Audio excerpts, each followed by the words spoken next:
Hey y'all, it's Steve, Hobo with Wood. This video is going to be a quick demonstration of the undo history in LightBurn. Stick around.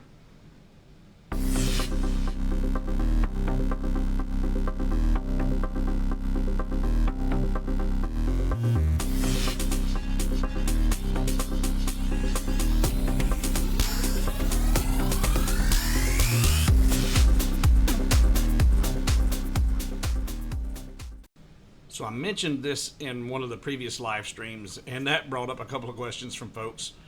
They had not seen that. They weren't aware of it. I think it was introduced in LightBurn 2.0.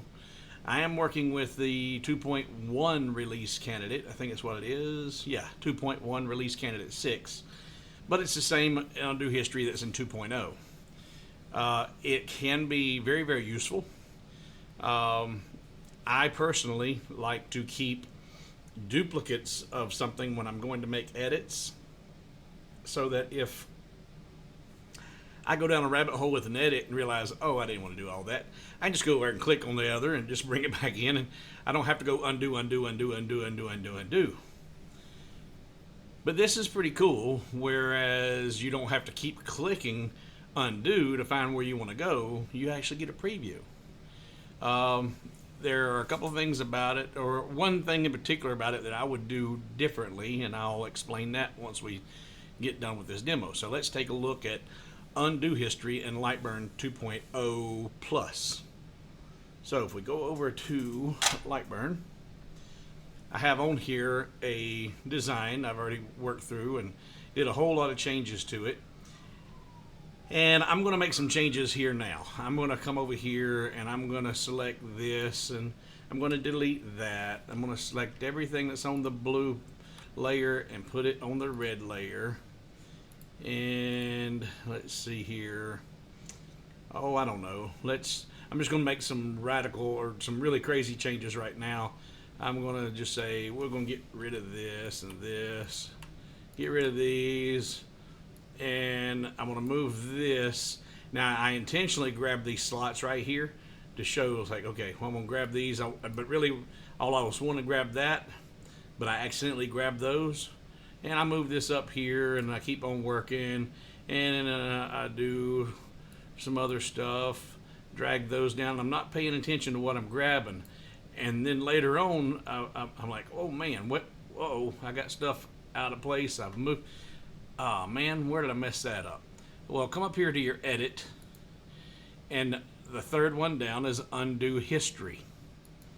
And that's going to open this up for you.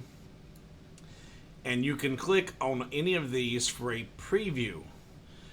As long as you don't click on OK, you can see this will be undo one time. This would be the second time, the third time, the fourth time, so on. So if it's like, okay, well, I want to get back to where I had the blue slots. Oh, there we go. And there we go. There's my delete selection. There's where I first deleted that. So I want to go back to there and say okay. And now I'm back where I started. I don't have to keep clicking undo until I find it. If I knew I wanted to go back to that delete, it's labeled there. It tells you what move you're going back to. The one thing that I would do differently, or would like to see, and I don't know why it couldn't be done this way, is right now when you look at this, edit, undo history, right now, the delete selection, when I clicked on that, I didn't say okay, undo history, but I'm looking, there's delete selection. Oh, that's these tool lines. Alright, so that's what it undid the other deletion on the tool lines. But what I would like to see is, we're going to delete, go back to there. Alright, now let's delete those. And delete that. Alright, what I would love to be able to see is when you make a choice or a selection from here and you click that and you say okay, well, that should be the next thing in the undo history. So right here where it says delete selection, should be history selection. So if you actually, and then if you went back up here, it would have been the state in which it was in before you picked something from the history. So if you're like, oops, I didn't mean to click that one, that's okay. You could come back in here and click. If this said undo history, if you clicked here, you'd be right back where you were before you clicked one thing from undo history. But it does not recognize a selection from this path and put it in the history. So let's see, let's pick one here. Select, no, let's do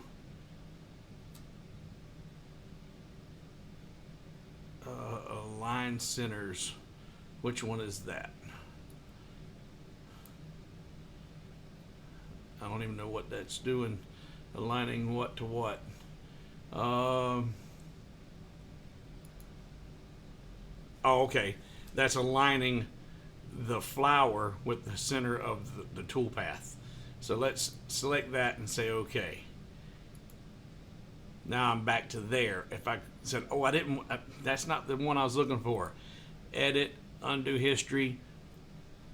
Then should be able to go back one and it go right back to where I was before I did undo history. You follow me? I'd like to see that undo history listed there as the last operation. And you could undo the undo. There we go. That's what I was trying to say. But it is cool. It's nice that it gives you a preview, and if you kind of know, all right, I remember it all looked good before I deleted that circle.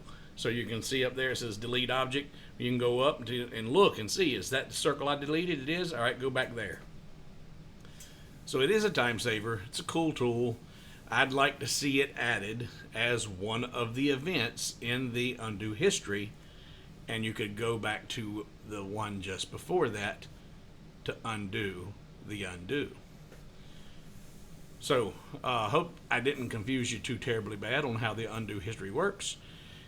It is a cool tool, and I appreciate the coders and the programmers at LightBurn for bringing it to light. I'm Steve, Hobo with Wood. See you in the next video.